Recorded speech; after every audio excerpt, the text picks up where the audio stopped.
Assalamualaikum warahmatullahi wabarakatuh. Oke, pada pertemuan kali ini kita akan membahas tentang gejala kapilaritas. Nah, ini kapilaritas ini terjadi pada eh, pipa ataupun saluran yang sangat sempit atau diameternya sangat kecil ya. Nah, jadi pengertiannya berarti ada terjadinya kenaikan atau penurunan permukaan dari suatu fluida karena terjadinya di sini ada pipa yang sangat kecil. Jadi pipanya ini harus sangat halus karena kalau tidak ini tidak akan terjadi seperti ini. Ini kita misalkan dengan H ya ketinggiannya. Nah, awalnya permukaan di bawah sini ya, bisa naik ke atas sini permukaannya. Nah, ini sebenarnya berhubungan dengan tegangan permukaan zat cairnya ya. Jadi di sini kalau kita perhatikan ada yang gambar A, dia naik ke atas, sedangkan untuk gambar B, di sini kita perhatikan dia turun ke bawah. Nah, di sini berhubungan dengan kohesi dan adhesinya. Oke. Nah, sebelumnya kita bahas dulu apa itu tegangan permukaan. Nah, tegangan permukaan, jadi misalnya ada suatu wadah.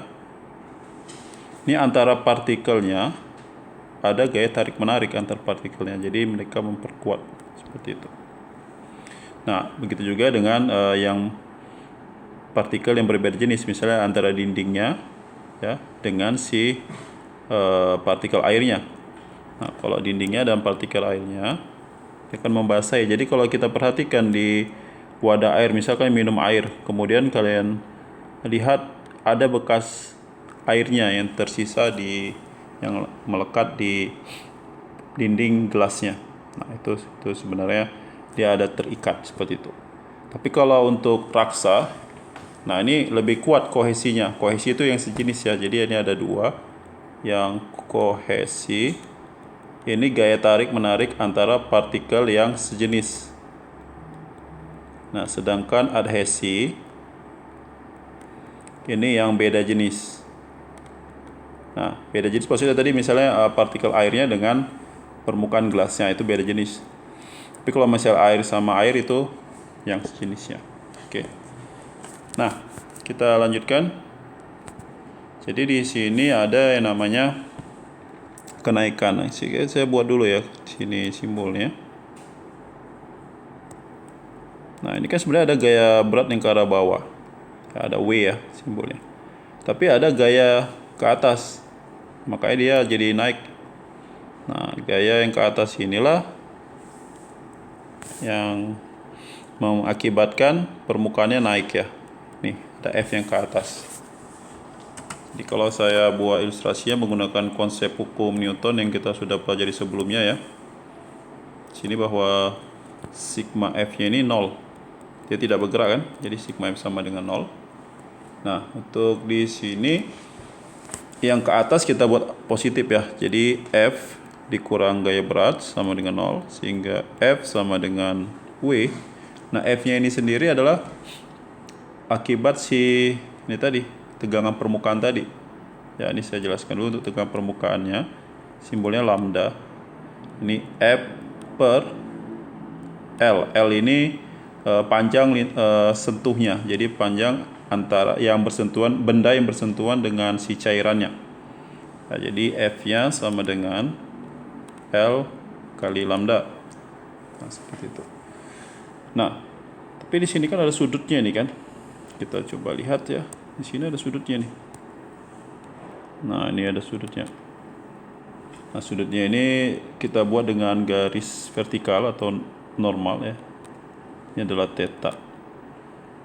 Nah, kalau di sini F-nya, maka yang dia gerak yang vertikal ke atas itu adalah F cos theta-nya. Maka di sini yang kita gunakan ini kali cos theta. Itu gayanya. Jadi kita buat sini L gamma cos theta sama dengan M kali G. L gamma cos theta. Nah, si M-nya ini kan massa jenis dikali dengan volume kali G.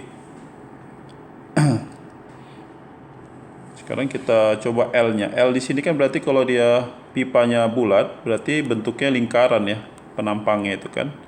Nah, luas lingkaran itu 2 kali V kali R. Gamma cos theta, ini kita substitusikan. Ini berarti L-nya kita ganti ya dengan 2 PR kali gamma kali cos theta sama dengan ini rho. Nah, volumenya volume isi tabung ini tadi. Nah, bentuknya tabung ya, berarti alas kali tinggi. Nah, ini berarti kita buat alas lingkaran, bentuknya lingkaran itu 4. Apa itu? 1/4 pi d kuadrat. Tapi kalau dalam jari-jari kita pakai jari-jari PR kuadrat ya. Jadi PR kuadrat dikali sama tingginya H, kenaikannya tadi, dikali dengan G ya, dikali G. Oke, nah di sini ada Pi di sebelah kiri sama kanan, bisa kita coret Pi-nya. Kemudian ada R-nya 1 di kiri, R-nya kanan, sama-sama dibagi R, R-nya sini habis, tinggal 1. Nah, ini R kuadrat bagi R, tinggal R. Nah, kalau ini kita biarkan H-nya sendiri, maka ini bisa dapat oleh 2 kali gamma kali cos theta per rho GR. Nah, inilah tinggi kenaikan si permukaan zat cairnya. Nah, ini bisa positif bisa negatif. Ini kan kalau di sini kan posnya positif ya, maka dia naik ke atas. Nah, kalau ini dia arah negatif, berarti menarik ke bawah, maka ini jadi turun dia untuk yang raksa tadi. Oke, nah seperti itu. Ya, mudah-mudahan bisa dipahami ya. Jadi kalau untuk menggunakan rumus ya tinggal pakai aja yang ini. Ini tidak terlalu sulit. Tapi harus betul diperhatikan satuannya.